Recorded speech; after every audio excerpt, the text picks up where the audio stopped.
Hello everyone, RO prelim booster series में एक बार फिर से आप सभी का स्वागत है। और आज हमारे दो टॉपिक यहाँ पर है दिल्ली सल्तनत, जो कि हिस्ट्री के अंतर्गत हम यहाँ पर इससे रिलेटेड क्वेश्चन पढ़ेंगे, और दूसरी तरफ यहाँ पर हम भारत सरकार के द्वारा जो राजकोषीय नीतियाँ बनाई जाती हैं और उससे रिलेटेड जो क्वेश्चन यहाँ पर आपके एग्जाम में पूछे आते हैं उन दोनों टॉपिक्स को देखेंगे, और इनसे रिलेटेड कुछ यहाँ पर हम करंट अफेयर्स भी देखेंगे। तो चलिए ज़्यादा समय नहीं लेते हैं, स्टार्ट करते हैं अपना रिवीजन। आई होप यहाँ पर आप पढ़कर आए होंगे और ज़्यादा से ज़्यादा लोग यहाँ पर अपना पार्टिसिपेट ज़रूर करें। चलिए देखते हैं यहाँ पर पहला प्रश्न क्या है। दिल्ली में गुलाम वंश का वास्तविक संस्थापक किसे कहा जाता है? ठीक है, ऑप्शन है कुतुबुद्दीन ऐबक, इल्तुतमिश, बलबन या अलाउद्दीन खिलजी। तो यहाँ पर आपके पास चार ऑप्शन है, इनमें से ये बताना है आपको गुलाम वंश और उसका वास्तविक संस्थापक। जैसा कि हम सभी को पता है, मोहम्मद गौरी के बाद जब वो यहाँ पर शासन जो होता है वो मूल रूप से अगर देखा जाए तो गुलाम वंश को स्थापित करने का कुतुबुद्दीन ऐबक यहाँ पर उसका नाम आता है, लेकिन जो वास्तविक रूप से यहाँ पे स्थापित करता है वो कौन होता है? इल्तुतमिश। इल्तुतमिश देखा जाए तो कुतुबुद्दीन ऐबक का पहले गुलाम हुआ करता था, बाद में वहाँ पर उसका दामाद बन जाता है। शासक बनने से पहले देखा जाए तो बदायूं का यहाँ पे एक तरीके का गवर्नर या सूबेदार आप कह सकते हैं रहता है, और कुतुबुद्दीन के बाद यहाँ पर देखा जाए तो वो शासन की सत्ता को वो अपने हाथ में लेता है। तो इस तरीके से इल्तुतमिश को ही यहाँ पर गुलाम वंश का वास्तविक संस्थापक कहा जाएगा। तो आंसर हो जाएगा आपका पहले का बी। दूसरा क्वेश्चन देखते हैं। रजिया के पतन का सबसे मुख्य कारण एल्फिंस्टन ने माना है, क्या माना है ये आपको बताना है। उसका स्त्री होना, याकूत से प्रेम करना, पर्दा प्रथा त्यागना या तुर्की अमीरों का विरोध करना। ए, बी, सी या डी। रजिया के संदर्भ में यहाँ पे ये जो कथन है, संदर्भ में यहाँ पे एल्फिंस्टन का क्या मानना था वो आपको बताना है। ABCD में इसका राइट आंसर क्या है। देखा जाए तो पहली यहाँ पर एक मुस्लिम शासिका जो कि योग्य थी, कुशल सेनापति थी। अपने शासन के दौर में अगर देखा जाए तो कई सारी विपरीत परिस्थितियों में जिस तरीके उन्होंने शासन संभाला था और उसे संभालने के साथ साथ चलाया भी था, अपने आप में देखा जाए तो वो कई सारे यहाँ पर उस समय के शासकों से काफ़ी बेहतर थी। लेकिन फिर भी देखा जाए तो एल्फिंस्टन का यहाँ पर कहना है कि सिर्फ उसका स्त्री होना ही इन सारी चीज़ों के बीच एक बड़ा कारण बन जाता है जो कि उसकी पतन का है। अन्यथा की स्थिति में वो यहाँ पर सिर्फ एल्फिंस्टन ही नहीं कहते हैं, बल्कि अगर हम देखें तो मिन्हाज और सिराज भी इससे सहमत हैं। वो भी मानते हैं कि रजिया देखा जाए तो हर एक चीज़ में यहाँ पर अच्छी थी, सिवाय कि वो एक स्त्री थी। तो क्वेश्चन नंबर 2 का यहाँ पर आंसर हो जाएगा ए। क्वेश्चन नंबर 3, एक क्वेश्चन काफ़ी आता है चालीसा मंडल को लेकर के। ठीक है, यहाँ पर आपको चालीसा मंडल में निम्नलिखित में से कौन सा सुल्तान है जो कि यहाँ पर आपको उसने चालीसा मंडल को भंग किया, खत्म किया। वो ऑप्शन में है, ए है इल्तुतमिश, बी है कुतुबुद्दीन ऐबक, सी है यहाँ पर आपको रजिया सुल्तान, या डी है यहाँ पर बलबन। चालीसा मंडल की अगर हम स्थिति को देखें, जो शासन सत्ता को संभालने को लेकर के एक बहुत ही महत्वपूर्ण संगठन था। ठीक है, राजाओं को देखा जाए तो काफ़ी ज़्यादा सहूलियत यहाँ पे प्रदान करता था। लेकिन जब शासक बनता है बलबन, ठीक है, जब बलबन यहाँ पे शासक बनता है तो उस समय तक जो चालीसा मंडल की स्थिति थी, जो एक 40 सरदारों के एक समूह आप इसमें कह सकते हैं, वो काफ़ी निरंकुश हो जाते हैं, मनमानी करने लगते हैं और राजाओं के यहाँ पे ज़्यादा सुनते नहीं हैं। और ऐसी स्थिति में यहाँ पर बलबन जो है वो इन पर नियंत्रण स्थापित करने को लेकर के इन सरदारों के छोटे छोटे अपराधों पर बड़ी और कड़ी यहाँ पर सजा देने लगा, उनको धीरे धीरे मारने लगा और एक एक करके यहाँ पर पूरी तरीके से चालीसा मंडल को ख़त्म कर देता है। तो यहाँ पर इस क्वेश्चन का जो राइट आंसर हो जाएगा वो 3 का डी है। अगला क्वेश्चन है, सूचियाँ दी हुई हैं, 2 सूचियाँ दी हुई हैं, मिलान करने को लेकर हैं, सूची 1 और 2। अब यहाँ पर मिलान करके आपको यहाँ पर आंसर चूज करना है। सूची 1 में देखें तो आपको कुछ पद दिए गए हैं, जैसे दीवाने अर्ज है, सिजदा है, पापोस है, अफराशियाब जैसे शब्द दिए गए हैं। दूसरी तरफ उनकी सूची 2 में दंडवत होने की प्रथा, कदम चूमने की प्रथा, सैन्य विभाग और वंश जैसे शब्द दिए गए। अब मिलान करके बताना है कि कौन से किससे रिलेट करता है। ऑप्शन में देखें 4 3 1 2, 3 2 1 4, 3 1 2 4 या 1 2 3 4। ABCD में इसका राइट आंसर क्या होगा? चलिए इसमें मिलान करके देखते हैं। ठीक है, जिसको आंसर पता है वो आंसर दे सकते हैं, तब तक हम यहाँ पर देखेंगे कि ये आपका इसका राइट आंसर क्या होगा। नीचे स्टार्ट करते हैं। जैसे कि अफराशियाब है, अफराशियाब देखा जाए तो एक वंश है। ठीक है, ये आपका चौथे का चौथा ही रहेगा। ऊपर के 3 में यहाँ पर थोड़े से डिफरेंसेस होंगे, जैसे कि दीवाने अर्ज जो होता था वो सैन्य विभाग को यहाँ पे संभालने से रिलेटेड होते थे। सिजदा और पापोस देखा जाए तो दोनों प्रथाएं हैं। ठीक है, प्रथाएं जो कि बलबन के द्वारा शुरू की गई थी और इसमें देखा जाए जैसे सिजदा है ये दंडवत होने की प्रथा है, वहीं अगर हम पाबोस को देखें तो ये कदम चूमने की यहाँ पे प्रथा है जो कि बलबन के द्वारा चलाई गई थी। तो यहाँ पर आपका आंसर हो जाएगा ए 4 3 1 2। ठीक है, चौथे का आंसर क्या हो जाएगा ए। अगला क्वेश्चन देखते हैं। अपनी शक्ति को समेकित करने के बाद बलबन ने भव्य उपाधि धारण की थी। कौन सी उपाधि धारण की है? पहला है तूतीय हिंद, बी है कैसरे हिंद, सी है जिल्ले इलाही, डी है दीन इलाही। तो यहाँ पे बताइए बलबन ने शासक बनने के बाद, पूरी सत्ता का समापन करने के बाद, नियंत्रण स्थापित करने के बाद यहाँ पर कौन सी उपाधि को धारण किया था? ए, बी, सी या डी में से? देखिए यहाँ पे बलबन ने शासन सत्ता को लेकर के यहाँ पर एक सिद्धांत दिया था जिसे वो कहता है दैवीय सिद्धांत। ठीक है, और इस दैवीय सिद्धांत के अनुसार वो राजा को ईश्वर का एक परछाई के रूप में प्रस्तुत करना चाहता था, और इसके लिए वहाँ पर वो जो शब्द चुनता है वो है या उपाधि धारण करता है वो थी जिल्ले इलाही, क्योंकि जिल्ले इलाही का मतलब ही होता है ईश्वर की एक परछाई। तो यहाँ पर इस क्वेश्चन का जो आंसर हो जाएगा क्वेश्चन नंबर 5 का, वो हो जाएगा सी। क्वेश्चन नंबर 6 देखते हैं। दिल्ली का पहला सुल्तान जिसने दक्षिण भारत के अनेक राज्यों पर विजय प्राप्त की थी कौन था? ए है शिहाबुद्दीन खिलजी, बी है मुबारक शाह खिलजी, सी है अलाउद्दीन खिलजी, डी है शिहाबुद्दीन उमर खिलजी। तो यहाँ पर दक्षिण भारतीय राज्यों पर विजय प्राप्त करने वाला, आक्रमण करने वाला शासक यहाँ पर देखा जाए तो सभी हैं खिलजी, खिलजी वंश से ही रिलेटेड है। तो कौन सा है? जो सबसे देखा जाए तो शक्तिशाली राजा जो था खिलजी वंश का, वो कौन था? अलाउद्दीन खिलजी। ठीक है, अलाउद्दीन खिलजी ने यहाँ पर मलिक काफूर को दक्षिण भारतीय राज्यों पर यहाँ पर देखा है, जो कि उसका सेनापति था, आक्रमण करने के लिए भेजते हैं, जिसमें आपको देवगिरी, वारंगल और आपको पांड्य राज्य में देखा जाए तो उनके द्वारा, मलिक काफूर के द्वारा आक्रमण किया जाता है, उनको जीता जाता है, उनके राजाओं को हराया जाता है, मंदिरों को तोड़ा जाता है, काफ़ी सारा लूटपाट यहाँ पर की जाती है। तो यहाँ पर इस क्वेश्चन का जो राइट आंसर हो जाएगा वो हो जाएगा सी, 6 का सी। Question number 7। राज्य द्वारा वेतन प्राप्त करने वाली सल्तनत की सबसे विशाल सेना की स्थापना का श्रेय किसे दिया जाता है? ए इल्तुतमिश, बी मोहम्मद बिन तुगलक, सी सिकंदर लोदी और डी अलाउद्दीन खिलजी। तो सबसे बड़ी सेना रखने का श्रेय किसे प्राप्त है? ठीक है, वो भी वेतन देकर। ठीक है, एक तरीके का वेतन जो दिया जा गया और वेतन के माध्यम से यहाँ पर सेना को रखा गया। तो ABCD में यहाँ पर देखें तो इसका आंसर क्या होगा? देखिए यहाँ पे जो वेतन मिलता था वो मिलता था 278 टंका। ठीक है, और ये प्रोवाइड कराया गया सबसे पहले यहाँ पर देखें तो अलाउद्दीन खिलजी के द्वारा ही, और इस तरीके से सेना को वेतन देकर सैन्य सुधारों के तहत यहाँ पर रखा गया। और ये सेना जो होती थी कह सकते हैं राजधानी के आसपास ही रहती थी, ताकि यहाँ पर जैसे भी यहाँ पर राजा को ज़रूरत पड़े तो वो उनका प्रयोग कर सकता था। क्वेश्चन नंबर 8 देखते हैं। दिल्ली सल्तनत का वह प्रथम शासक कौन था जिसने भू राजस्व के निर्धारण के लिए जमीन की माप यानी पैमाइश को आधार माना तथा महत्वपूर्ण वर्ग जैसे खुद और मुकद्दम को भी भू राजस्व देने को कहा, जिस तरह आम जनता देती थी? ए है बलबन, बी है इल्तुतमिश, सी है जलालुद्दीन खिलजी और डी है यहाँ पे अलाउद्दीन खिलजी। यहाँ पे देखिए जमीन की जो पैमाइश की यहाँ पर व्यवस्था थी इसको कहा जाता था मसाहत। ठीक है, और यहाँ पर काफ़ी सारे सुधारों के अंतर्गत अगर हम देखें तो ये भी आपको शामिल था भूमि पैमाइश की व्यवस्था को लेकर के, और ये सारा कुछ यहाँ पर लागू करता है अलाउद्दीन खिलजी के द्वारा। ठीक है, और अलाउद्दीन खिलजी ने अपनी कर व्यवस्था भू राजस्व व्यवस्था के तहत यहाँ पर भूमि की पैमाइश करा के जो मशाहत की एक व्यवस्था थी उसके माध्यम से यहाँ पर वसूल करता था कर। तो यहाँ पर इसका आंसर हो जाएगा 8 का डी।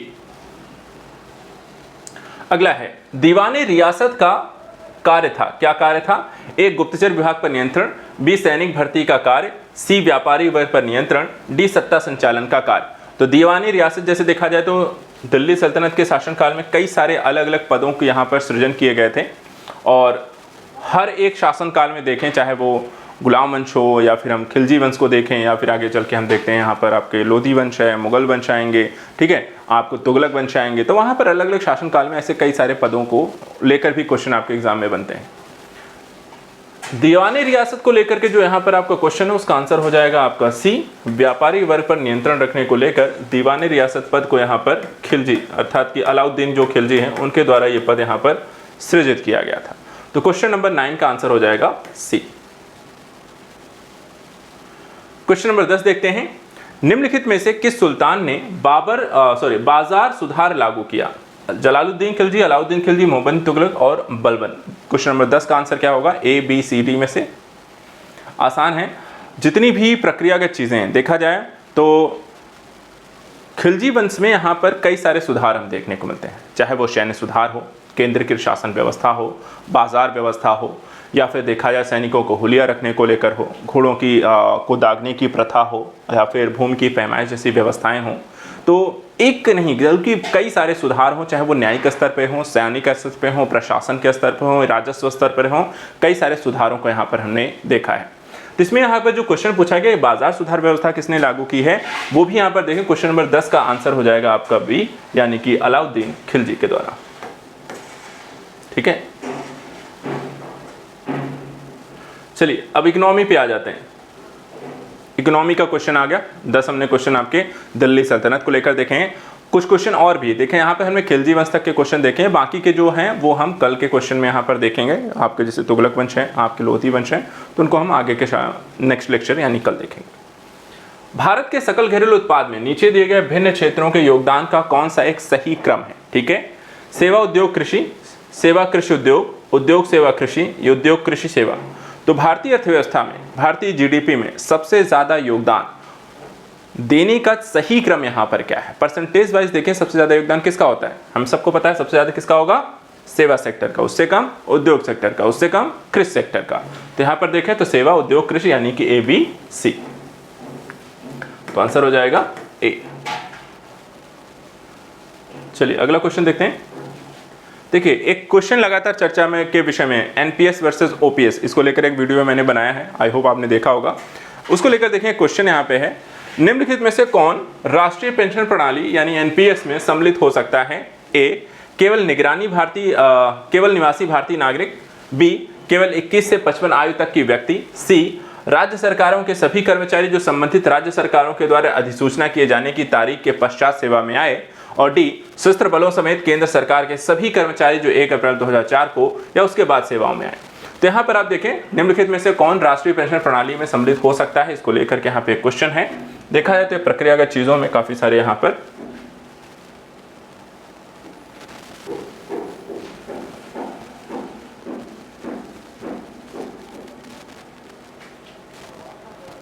देखिए, यहाँ पर इस क्वेश्चन में हम देखें तो आपको एनपीएस की व्यवस्था जो है ये कई सारी अलग अलग स्तरों पे है। इसमें आपको आंसर जो है वो सी हो जाएगा। राज्य सरकारों के संदर्भ में यहाँ पर ये देखा जाए तो एनपीएस को लेकर के विरोध भी हो रहा है। कई राज्य यहाँ पे राज्य एनपीएस लागू नहीं कर रहे हैं, वो एनपीएस की बजाय ओपीएस को लागू कर रहे हैं, अर्थात ओल्ड पेंशन स्कीम को लागू कर रहे हैं। ठीक है, जैसे कि आपको राजस्थान में हमने देखा, वहाँ पे एनपीएस को हटा के ओपीएस को वापस लागू कर दिया गया है। ठीक है, ऐसे छत्तीसगढ़ में है, यहाँ पर हमने देखा।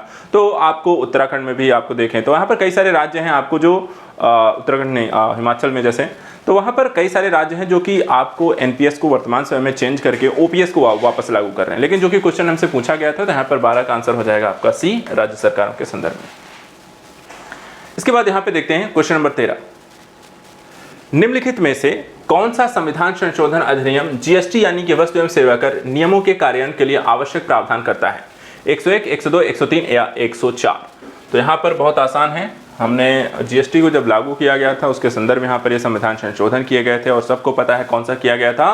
क्वेश्चन नंबर 13 का आंसर कौन सा होगा? ए, बी, सी या डी? ए, 101वां संविधान संशोधन। तो आंसर ध्यान रखें क्वेश्चन नंबर 13 का, जीएसटी को लागू करने के संदर्भ में। भारत में निम्न में से कौन राजकोषीय नीति को निरूपित करता है? ठीक है, वित्त मंत्रालय, वित्त आयोग, रिजर्व बैंक ऑफ इंडिया, योजना आयोग या इनमें से कोई नहीं? तो वित्त आयोग देखा जाए तो राजकोषीय नीति के संदर्भ में निरूपित कौन करता है, कौन यहाँ पर इसको चलायमान रखता है? देखिए, राजकोषीय नीति और मौद्रिक नीति दो व्यवस्थाएं हैं। जहाँ मौद्रिक नीति के कार्यभार जो होता है, संचालन होता है, बनाना है, उसमें संशोधन करना है, वो सब का सब आरबीआई देखेगी। वहीं राजकोषीय नीति जो है वो सरकार से रिलेट करती है, और सरकार में देखे जाए आर्थिक स्थितियों की देखभाल जो करता है वो कौन करता है? आपका वित्त मंत्रालय यहाँ पर करेगा। तो आंसर हो जाएगा आपका वित्त मंत्रालय, 14 का ए। और इसी राजकोषीय नीति के तहत फिर वो बजटीय प्रावधान करते हैं, बजट लाते हैं और बजटों को लागू करते हैं। चलिए अगला देखते हैं। राजस्व तटस्थ दर जो हाल ही में समाचारों में था उससे संबंधित है, ए बी सी डी में से देखें तो वस्तु एवं सेवा कर यानी जीएसटी, विदेशी पोर्टफोलियो निवेश यानी एफपीआई, सार्वजनिक क्षेत्र के उपक्रमों का विनिवेश या प्रत्यक्ष विदेशी निवेश यानी कि एफडीआई। तो ये बताइए राजस्व तटस्थ दर इन चार में से किससे रिलेट करती है, ए बी सी या डी में से। देखिए राजस्व तटस्थ दर आपने देखा होगा कई सारे स्लैब जो कि जीएसटी में देखने को मिलते हैं, ठीक है, 5% है, 12% है, 18% है, 28% है, ठीक है। तो यहाँ पर राजस्व को लागू करने को लेकर एक स्लैब है जो कि अलग अलग वस्तुओं के संदर्भ में है। कुछ वस्तुएं जो हैं पहले पूर्व अर्थात जीएसटी के लागू करने से पहले और वर्तमान स्तर में अगर देखा जाए जो वस्तुएं हैं, सेवाएं हैं, जो भी सारी चीज़ें जिस पर भी टैक्स लगने हैं उनके साथ समायोजन करने को लेकर यहाँ पर इसीलिए जो स्लैब दरें हैं या कह सकते हैं राजस्व तटस्थ दर यहाँ पर आपको लागू की गई थी। तो ये किसके अंतर्गत आपको आएगा, वस्तु एवं सेवा कर यानी कि 15 का ए। क्वेश्चन नंबर 16 देखते हैं। भारत सरकार की राजकोषीय नीति का निम्न में से कौन सा एक उद्देश्य नहीं है, ए पूर्ण रोजगार, बी मूल्य स्थिरता, सी अंतरराज्यीय व्यापार का नियमन या डी धन तथा आय का न्यायोचित वितरण। तो भारत सरकार की राजकोषीय नीति का निम्न चार में से यहाँ पर कौन सा एक पॉइंट है जो कि यहाँ पर इसका हिस्सा नहीं माना जाता है। देखिए जब भी सरकार राजकोषीय, आप आंसर दे सकते हैं, देते रहिए, मैं बता देता हूं। देखिए राजकोषीय नीति मूलतः सरकार बनाती है सभी क्षेत्रों को ध्यान में रखकर, ठीक है। जैसे मौद्रिक नीति जो है सिर्फ मुद्रा को नियंत्रित करने का काम करती है, ठीक है, अर्थव्यवस्था पर केंद्रित होती है, लेकिन राजकोषीय नीति जो होती है वो सभी चीज़ों पर ध्यान में रखकर बनाई जाती है और इसलिए राजकोषीय नीति ज़्यादा विस्तारित और बड़े क्षेत्र को कवर अप भी करती है। अब ऐसे दृष्टिकोण से देखा जाए तो उसमें आपको अर्थव्यवस्था को चलाना भी है, लोगों के लिए रोजगार भी उत्पन्न करना है, लोगों की आय को, इनकम को बेहतर भी यहाँ पर बनाना है, सभी चीज़ों की व्यवस्था भी यहाँ पर सुनिश्चित करनी है। इसलिए अगर हम यहाँ पे देखें, जैसे कि यहाँ पर इन्होंने कहा कि पूर्ण रोजगार का है, बिल्कुल है, क्योंकि जो भी राजकोषीय नीति बनाई जाती है उसके माध्यम से रोजगार उत्पन्न करने का उद्देश्य रहता है। मूल्य स्थिरता बनाए रखना ताकि महंगाई न बढ़ने पाए। धन तथा आय के न्यायोचित वितरण, ताकि यहाँ पर जो है अमीर और गरीबी का जो एक मुद्दा है, गरीब लोगों को गरीबी से बाहर निकालना है, लोगों को यहाँ पर बेहतर आय को सुनिश्चित करना है, ठीक है। तो यहाँ पर आपको ये तीनों काम होते हैं। लेकिन चौथा यहाँ पे जो है जो नहीं है वो है अंतरराज्यीय व्यापार के नियमन जैसी व्यवस्थाओं को हम राजकोषीय नीति के अंतर्गत तय नहीं करते हैं। तो क्वेश्चन नंबर 16 का जो आंसर हो जाएगा वो क्या है, सी है। क्वेश्चन नंबर 17 देखते हैं। निम्नांकित में से कौन केंद्र सरकार चालू खाते में आय के स्रोत हैं, ठीक है। निम्न में से कौन सा केंद्र सरकार के चालू खाते में यहाँ पे शामिल किए जाते हैं वो आपको बताना है। ऑप्शन देख लेते हैं। निगम कर है, सार्वजनिक प्रतिष्ठानों से प्राप्त लाभ है, राष्ट्रीय बचत पत्रों का विक्रय है, विश्व बैंक से प्राप्त ऋण है, उत्पाद शुल्क है। अब इन 5 ऑप्शन है, इन 5 में से आपको बताना है कि सरकार के चालू खाते में हम किसे किसे सम्मिलित करते हैं। ऑप्शन देख लेते हैं। पहला है तीसरा, चौथा यहाँ पे कर लेते हैं, तीसरा और चौथा।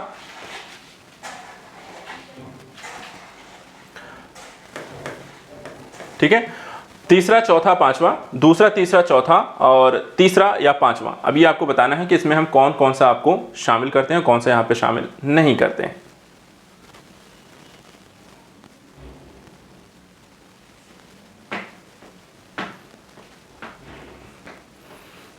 देखा जाए तो मैं आपको बता दूं इसमें से ऑप्शन जो हैं वो सारी गलत हैं, ठीक है। तो आप टेंशन मत लो, क्योंकि रीजन क्या है, जो चालू खाता, देखिए जब भी केंद्र सरकार जो होती है उसके आय व्यय का लेखा जोखा होता है, ठीक है, व्यापार प्रक्रियागत होती है। इसमें 2 तरह के खाते होते हैं, एक जिसको हम कहते हैं चालू खाता और दूसरा होता है पूंजीगत खाता, ठीक है।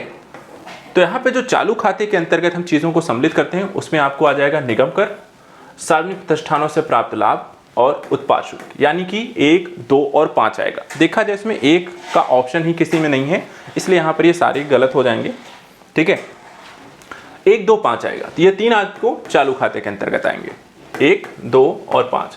बाकी के दोनों राष्ट्रीय बचत पत्रों का विक्रय और विश्व बैंक से प्राप्त जो ऋण है इसको हम पूंजी खाते के अंतर्गत लिखते हैं, ठीक है। जानकारी के संदर्भ से ध्यान रखिएगा, बाकी क्वेश्चन वाइज छोड़िए। अगला देखते हैं। किसी देश में आय के पुनर्वितरण मार्ग हैं, ठीक है, किसी देश में आय के पुनर्वितरण करने का सर्वोत्तम मार्ग क्या होता है। ए, प्रगामी व्यय से संयुक्त प्रगामी कराधान, बी है प्रतिगामी व्यय से संयुक्त प्रगामी कराधान, सी है प्रतिगामी व्यय से संयुक्त प्रतिगामी कराधान, या डी है प्रगामी व्यय से संयुक्त प्रतिगामी कराधान। तो ये बताना है आपको क्वेश्चन नंबर 18 का आंसर क्या होगा ए बी सी डी में से? देखिए, आय के पुनर्वितरण को सुनिश्चित करने के लिए सरकार क्या करती है? किसी के पास बहुत सारा पैसा है, किसी के पास बिल्कुल नहीं है, खाने के भी समस्याएं हैं।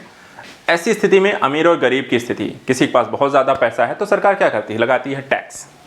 टैक्स किस पर लगा रही है, कितना लगा रही है, ये डिपेंड करता है। जो ज़्यादा कमा रहा है उस पर ज़्यादा टैक्स ले रही है, जो नहीं कमा रहा है उससे टैक्स नहीं ले रही है, या फिर कम अगर कमा रहा है तो भी टैक्स नहीं ले रही है, जब तक कि एक दायरा निश्चित करती है। तो क्या करती है सरकार?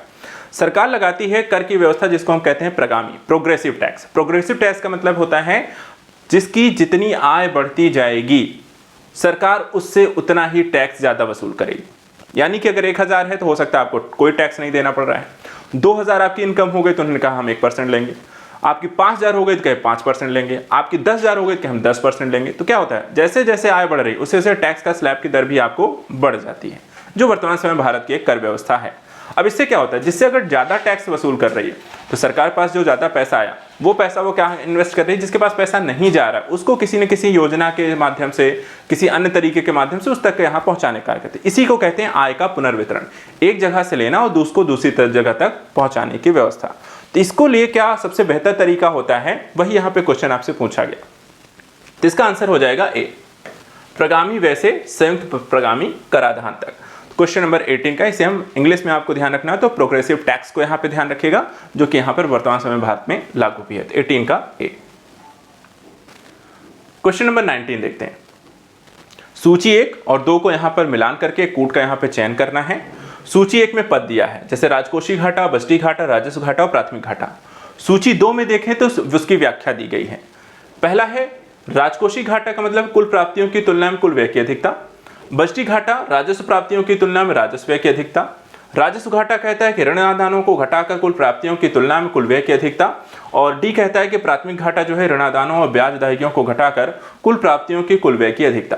तो यहाँ पर आपको बताना है क्वेश्चन नंबर 19 का इसमें राइट आंसर क्या होगा।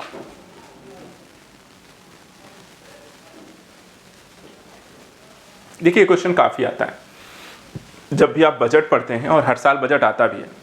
हर साल बजट आता है तो वहाँ पर बजट के प्रक्रिया को समझाने के लिए यहाँ पर एक डेटा आपको दिया जाता है, एक पेज आता है। उस पेज में यहाँ पर पूरे सरकार का लेखा जोखा और लास्ट में यहाँ पर इनके भी डेटा दिए होते हैं, जिसमें कुछ ऐसे ही व्याख्या वहाँ पर देखने को मिलती है। मैंने आपको कई बार पढ़ाया भी, अगर आपने देखा हो। उसको ध्यान रखने के लिए मैं बोलता हूँ, उसको याद रखना भी काफ़ी आसान नहीं होता है, क्योंकि टर्मिनोलॉजी काफ़ी ज़्यादा सेम हो जाती हैं, लेकिन कुछ चीज़ें ध्यान रखें तो उसको करना आसान हो जाता है। आई होप यहाँ पर काफ़ी सारे लोगों को इसका आंसर पता होगा। फिर भी चलिए देखते हैं इसका आंसर क्या है। बहुत आसान सा है। देखिए आंसर हो जाएगा आपका है, ठीक है। अर्थात राजकोषीय घाटे का मतलब हुआ कि ऋणादानों को घटाकर कुल प्राप्तियों की तुलना में कुल व्यय की अधिकता से हम राजकोषीय घाटा प्राप्त कर सकते हैं। इसी तरीके से जब बजटीय घाटा होता है तो बजट का मतलब जितना भी बजट में आय है, जितना भी बजट का व्यय है, यानी कि कुल प्राप्तियों की तुलना में कुल व्यय की अधिकता से हम उसकी जानकारी प्राप्त कर सकते हैं। इसी तरीके से राजस्व घाटा जब आपको प्राप्त करना है तो राजस्व का मतलब सिर्फ राजस्व रिलेट करेगा, तो राजस्व घाटा यानी कि राजस्व प्राप्तियों की तुलना में राजस्व व्यय की अधिकता। और लास्ट में प्राथमिक घाटा सीधा हो जाएगा, यानी कि ऋणादानों और ब्याज अदायगी अगर आप कुल घटाकर कुल प्राप्तियों की तुलना में कुल व्यय निकाल लीजिए तो आपको प्राथमिक घाटा हो जाएगा। तो ये मूलतः सही क्रम है, और अगर आपने आंसर ए दिया है तो आपका सही है, नहीं है तो इसको थोड़ा सा याद रखने में थोड़ी सी कठिनाई जरूर होती है, लेकिन याद रखिए क्योंकि ये क्वेश्चन कभी ना कभी हर साल किसी न किसी तरीके से पूछ लिए जाते हैं। अगला क्वेश्चन कथन कारक करके है। कथन है हीनार्थ प्रबंधन मुद्रास्फीति होती है, कारण इससे मुद्रा की आपूर्ति वस्तुओं एवं सेवाओं की तुलना में अधिक हो जाती है। उपर्युक्त के संदर्भ में निम्नलिखित कौन सा एक सही है? ए सही है, ए आर दोनों सही है परंतु आर ए की सही व्याख्या है। ए आर दोनों सही है परंतु आर ए की सही व्याख्या नहीं है। ए सही है परंतु आर गलत है, ए गलत है परंतु आर सही है। तो यहां पर देखिए ऐसे क्वेश्चन हो सकते हैं आरओ में आएंगे नहीं, लेकिन थोड़े से रिवीजन के संदर्भ में इसे देख रहे हैं। आरओ के क्वेश्चन नहीं भी हैं, लेकिन टॉपिक हमें रिवीजन करना चाहिए। अब ऐसे क्वेश्चन को देखें तो यहाँ पर दो संदर्भ जो दिए गए हैं, अगर इसके बारे में आप जानते हैं तो इसका कथन आप निकाल सकते हैं। इकोनॉमी में सिर्फ कॉन्सेप्ट ही हमें समझ में आ जाए तो कोई भी क्वेश्चन हो कैसे भी घुमा के पूछा जाए हम उसका आंसर बता सकते हैं। अब इसमें देखें कथन हम पहले समझ लेते हैं। देखिए हीनार्थ प्रबंधन की व्यवस्था होती क्या है? हीनार्थ प्रबंधन मुद्रा स्फीति को नियंत्रित कार्य करने की एक स्फीति होती है। जैसे हम कह सकते हैं कि जब भी हम व्यवस्था में सरकार के पास मान लीजिए अगर नोटों की कमी हो गई है या मुद्रा की कमी हो गई है, ठीक है, तो उसको पूर्ति करने के लिए सरकार नोटों की छपाई करती, ठीक है। जितनी कमी है उतने नोट आप छाप लीजिए और आप अपने जो भी ऋण इत्यादि हैं, जो भी कमी हुई है उसको आप पूर्ति कर लीजिए। लेकिन एक व्यवस्था आप समझिए, मुद्रास्फीति क्या है? मुद्रास्फीति का मतलब होता है कि मार्केट में जो होती है सप्लाई जो होती है, अगर आप ज़्यादा हो जाए, मुद्रा आपकी ज़्यादा हो जाती है, तो ऐसी स्थिति में समस्या क्रिएट हो सकती है, जो मुद्रास्फीति का एक कारक बन सकती है। अर्थात वस्तुओं के दाम यहाँ पर देखे जाएं तो आपको महंगे हो सकती हैं और जो मुद्रा है वो आपको उसके जो कह सकते हैं वैल्यू होती है, कीमत होती है, मुद्रा वो गिर जाकर सप्लाई अब ज़्यादा हो जाती है। तो इसको हिनात प्रबंधन जो होती है इसी को कहते हैं। इसमें क्या होगी कि मुद्रा की आपूर्ति वस्तुओं एवं सेवाओं की तुलना में मार्केट में ज़्यादा हो जाती है। तो ये व्यवस्था जो है यही है। कहने का मतलब यहाँ पर ए भी सही है, आर भी सही है, और हिनात प्रबंधन को समझाने के लिए जो व्याख्या दी गई है, अर्थात कि मुद्रा की आपूर्ति वस्तुओं एवं सेवाओं की तुलना में अधिक हो जाती है, ये भी सही है। तो यहाँ पर ए सही है, आर सही है और आर ए की सही व्याख्या है, अर्थात कथन ए आपका सही हो जाएगा। क्वेश्चन नंबर 20 का आंसर हो जाएगा आप सभी का ए। इसमें देखिए, घाटे की वित्त व्यवस्था में व्यय और राजस्व का अंतर अतिरिक्त काक्षी मुद्रा को छापकर पाटते हैं। इस युक्ति का उद्देश्य आर्थिक विकास है, परंतु यदि यह फिसल गई या विफल हो जाए तो ऐसी स्थिति में क्या हो सकता है? अभी हमने इसको समझ लिया है, ठीक है। उसी को देखिए तो दूसरी तरीके से मैं पूछ लिया। एक क्वेश्चन वैसा भी था, अब वो क्वेश्चन हो सकता है आरओ ना पूछा जाए, लेकिन ये क्वेश्चन आरओ में पूछा जा सकता है। अगर वो समझ में आ गया तो इसका आंसर दे सकते हैं। मुद्रा संकुचन, विमुद्रीकरण, मुद्रा अवमूल्यन या मुद्रास्फीति, तो हम सबको पता है क्या होगा, मुद्रास्फीति होगा, ठीक है। घाटे की वित्त व्यवस्था को बांटने के लिए मुद्रा के नोटों की छपाई, मुद्रा ज्यादा हो जाए मार्केट में तो मुद्रास्फीति हो जाती है वस्तुओं सेवाओं की तुलना में, जो हिनात प्रबंधन की एक व्यवस्था हम वहां पे देखते हैं, और यहाँ मुद्रास्फीति का कारक बन जाती है। तो आंसर हो जाएगा 21 का डी। एक और क्वेश्चन है, घाटे की वित्तीय व्यवस्था का अर्थव्यवस्था पर क्या प्रभाव पड़ेगा? ठीक है, यदि घाटा हो रहा है अर्थव्यवस्था में तो क्या होगा? करों में कमी हो जाएगी, या मजदूरी में बढ़ोतरी हो जाएगी, या फिर मुद्रा आपूर्ति में बढ़ोतरी हो जाएगी, या मुद्रा आपूर्ति में कमी हो जाएगी। तो ये भी उसी से रिलेट करता है, ठीक है। यहाँ भी हम देखें तो वही कारक काम करेगा। कैसे?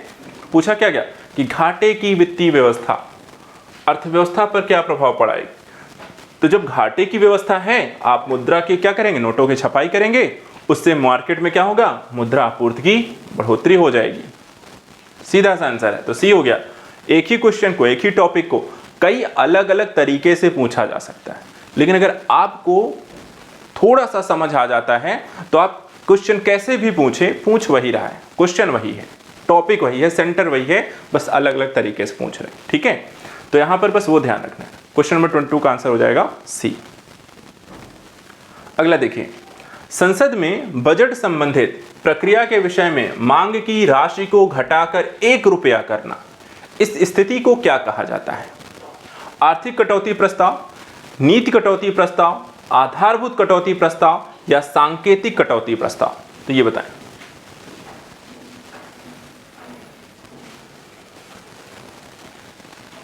देखिए, यहाँ पे जब भी हम बात करते हैं, संसद में जब भी बजट इत्यादि प्रस्तुत किया जाता है, कई सारी योजनाएं लेकर आई जाती हैं और उनके लिए हर बजट के हर योजनागत चीज़ों के लिए सरकार एक बजट का भी साथ साथ आवंटन करती है, उस पर चर्चा होती है।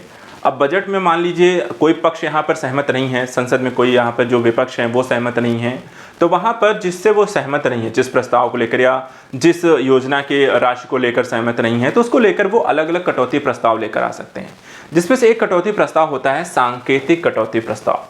सांकेतिक कटौती प्रस्ताव के संदर्भ में कहते हैं कि मांग की राशि को घटाकर सिर्फ 1 रुपया कर देने की एक स्थिति होती है, ठीक है।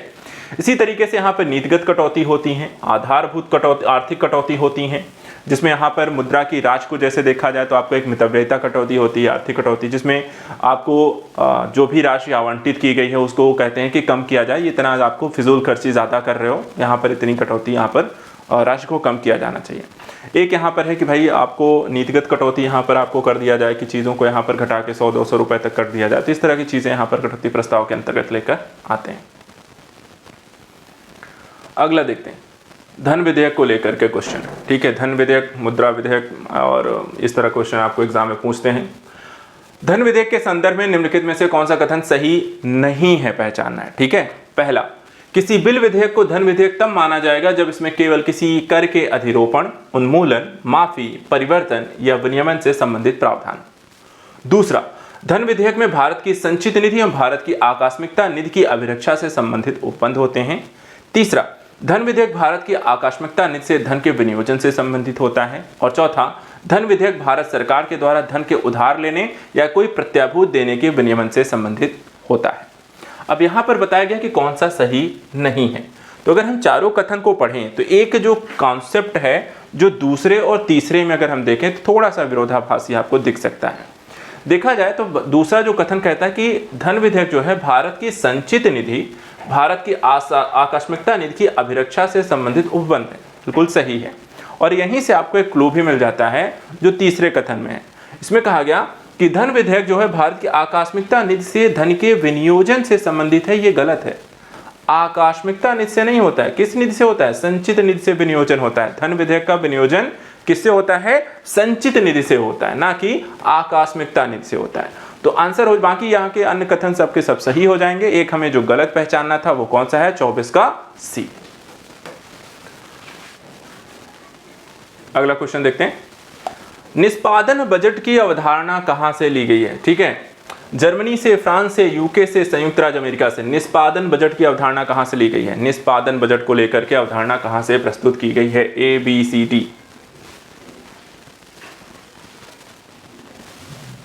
बताएं।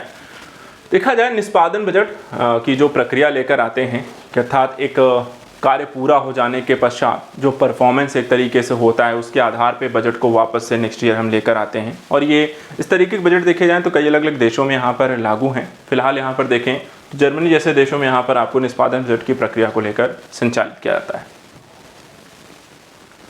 अगला देखते हैं, निम्नलिखित में से कौन सा एक सही सुमेलित है? ए है आयकर अप्रत्यक्ष कर है, ठीक है। सीमा शुल्क प्रत्यक्ष कर, उत्पाद शुल्क केंद्र का अधिकतम कर आय का स्रोत है, और मनोरंजन कर राज्यों के अधिकतम कर आय का स्रोत है। तो यहां पे कौन सा एक सही सुमेलित है ये बताना है, ठीक है। एक ही सही है, 3 गलत हैं ऑलरेडी इसमें लिखे हुए हैं। 4 में से 3 गलत हैं, एक सही है। कौन सा सही है वो आपको पहचानना है।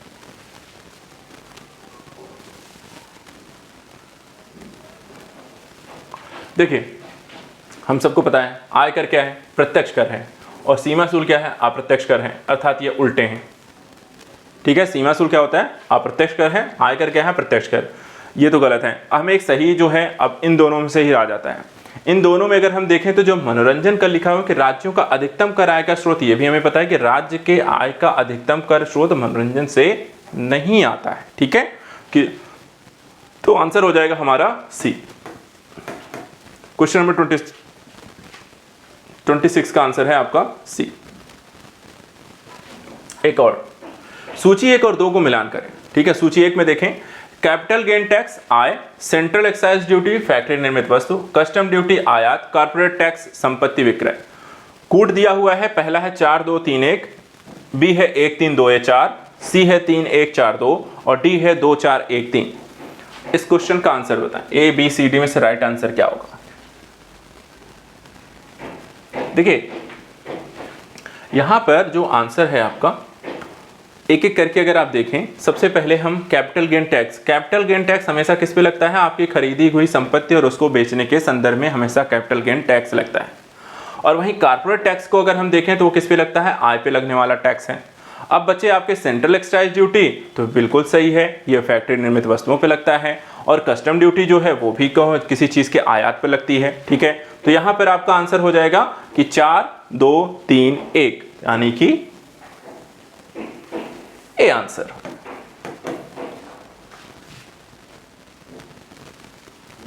निम्नलिखित में से कौन सी मूल्य आधारित कर यानी कि वैल्यू एडेड टैक्स की यहां पर विशेषता नहीं है? पहला, यह बहुबिंदु लक्ष्य आधारित कर यानी कि टैक्सेशन प्रणाली है। यह उत्पादन वितरण श्रृंखला में लेन देन के हर चरण में मूल्य संवर्धन पर लगाया गया टैक्स है।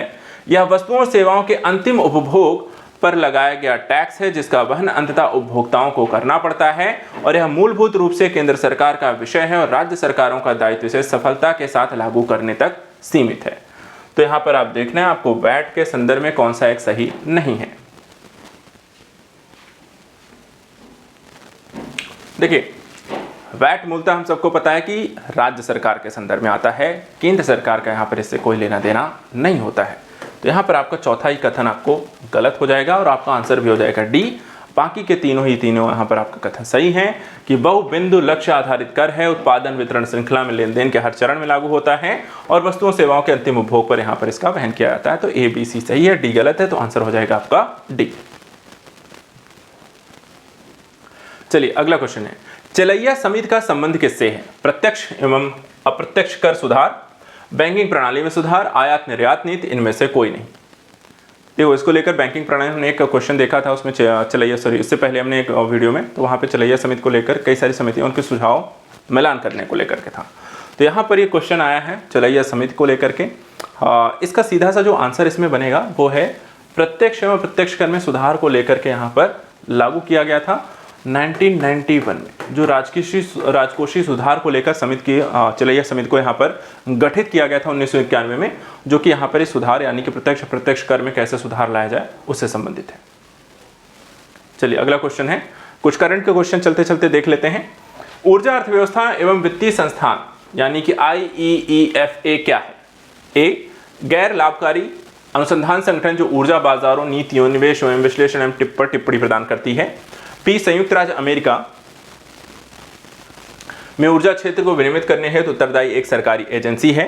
सी, एक निजी कंपनी जो ऊर्जा व्यापार निवेश में कुशल है। डी, एक विधि समूह जो नवीकरणीय ऊर्जा स्रोतों के उपयोग को यहाँ पर बढ़ावा देती है। तो आपको बताना है ऊर्जा अर्थव्यवस्था एवं वित्तीय विश्लेषण संस्थान से रिलेटेड यहाँ पे चार में से कौन सा कथन आपका सही है? सभी लोग अपने आंसर यहाँ पर टिक कर सकते हैं। इसका आंसर हम यहाँ पर देखेंगे विश्लेषण करके किस तरीके की संस्था है उससे संबंधित यहाँ पे कुछ पहलुओं को लेकर के। चलिए देखते हैं। देखिए, institute for energy economist and financial analysis ऊर्जा अर्थव्यवस्था के संदर्भ में यह वित्तीय विश्लेषण संस्थान एक गैर लाभकारी शोध संगठन है और ऊर्जा बाजारों, नीतियों, निवेशों पर विश्लेषण और टिप्पणी यहाँ पे प्रदान करती है। ठीक है, तो ये सही हो गया पहला। यहाँ पे यह संगठन ऊर्जा के विशेष बल के साथ साथ न्यून कार्बन उत्सर्जन, भविष्य के ऊर्जा संक्रमण के वित्तीय और आर्थिक पहलुओं पर ध्यान केंद्रित करता है। साथ ही ये अनुसंधान और रिपोर्ट तैयार करता है, अस्थायी ऊर्जा नीतियों एवं निवेश को बढ़ावा देने में प्रयास करता है। कथन ए यानी कि आंसर आपका ए, यहाँ पर विकल्प ए सही हो जाएगा। अगला question, women business and law 2023 report किसके द्वारा जारी की गई? देखा जाए तो कई सारी रिपोर्ट आती हैं, ठीक है, इकोनॉमिस्ट के संदर्भ में अलग अलग संस्थाओं के द्वारा रिपोर्ट्स हमेशा आपको जारी की जाती हैं, उनसे रिलेटेड क्वेश्चन भी आपके एग्जाम में बनते हैं।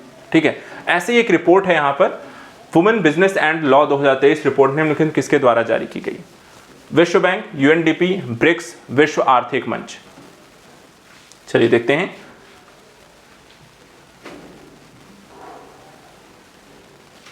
देखिए, women business and law 2023 report में भारत ने क्षेत्रीय औसत से अधिक अंक प्राप्त किए। भारत के संदर्भ में रिपोर्ट में बताया गया कि इसका मुख्य व्यापारिक शहर यानी कि मुंबई कानूनों और विनियमों पर उपलब्ध आंकड़ों का उपयोग यहां पर किया गया है, अतः विकल्प यहां पे एक सही है। भारत को आवागमन की स्वतंत्रता, महिलाओं के काम, निर्णय, विवाह में आने वाली बाधाओं संबंधित कानूनों के संदर्भ में उचित अंक प्राप्त हुए हैं। Women and business and law 2023 वार्षिक रिपोर्ट की श्रृंखला में 9वीं रिपोर्ट जारी की गई, जिसमें 190 अर्थव्यवस्थाओं को देखा जाए तो इसमें आपको शामिल किया गया। महिलाओं के आर्थिक अवसर को प्रभावित करने वाले कानूनों, विनियमों का देखा जाए इसमें विश्लेषण भी किया गया है।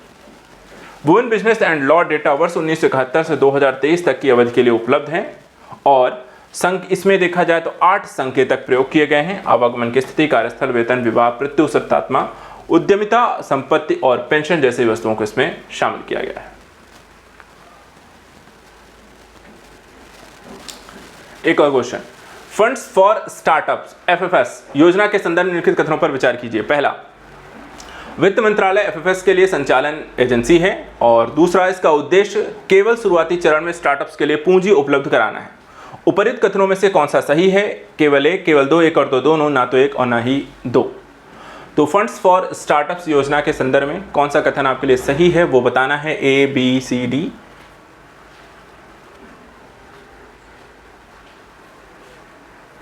चलिए देखते हैं इसका आंसर। देखिए यहां पर आंसर हो गया आपका डी। व्याख्या देख लेते हैं। सरकार के स्टार्टअप्स की फंडिंग जरूरतों को पूरा करने के लिए 10,000 करोड़ रुपए के कोष के साथ FFS की यहां पर आपको स्थापना की गई है। उद्योग आंतरिक व्यापार संवर्धन विभाग यानी कि DPIIT इसकी निगरानी एजेंसी है। भारतीय लघु उद्योग विकास बैंक यानी कि सिडबी FFS के लिए संचालन एजेंसी है। अतः कथन एक यहाँ पर सही नहीं है। यह न केवल शुरुआती चरण विकास चरण स्टार्टअप्स के लिए पूंजी उपलब्ध कराता बल्कि घरेलू पूंजी को बढ़ाने, विदेशी पूंजी निर्भरता कम करने, स्वदेशी तथा नए उद्यम को पूंजी प्रोत्साहित करने में उत्प्रेरक की भूमिका निभाता है। इसलिए कथन 2 भी सही नहीं है, अर्थात ना ही तो 1 और ना ही 2। तो इस तरीके से यहाँ पर आपका आंसर हो जाएगा D। तो आज का सेशन यहीं तक। आज के हमने इकोनॉमी, करंट और साथ ही साथ यहाँ पर हिस्ट्री क्वेश्चन देख लिए हैं। आप लोगों का यहाँ पर जो रिवीजन हुआ है उस टॉपिक्स को यहाँ पर जो क्वेश्चन नहीं समझ में आए वापस एक बार जरूर रिवीजन कर लीजिएगा। जो टॉपिक पढ़े उनको भी एक बार रिवाइज कर लीजिएगा। कल मिलेंगे अगले 2 टॉपिक्स के साथ। आज के लिए इतना ही। Thank you so much and good luck.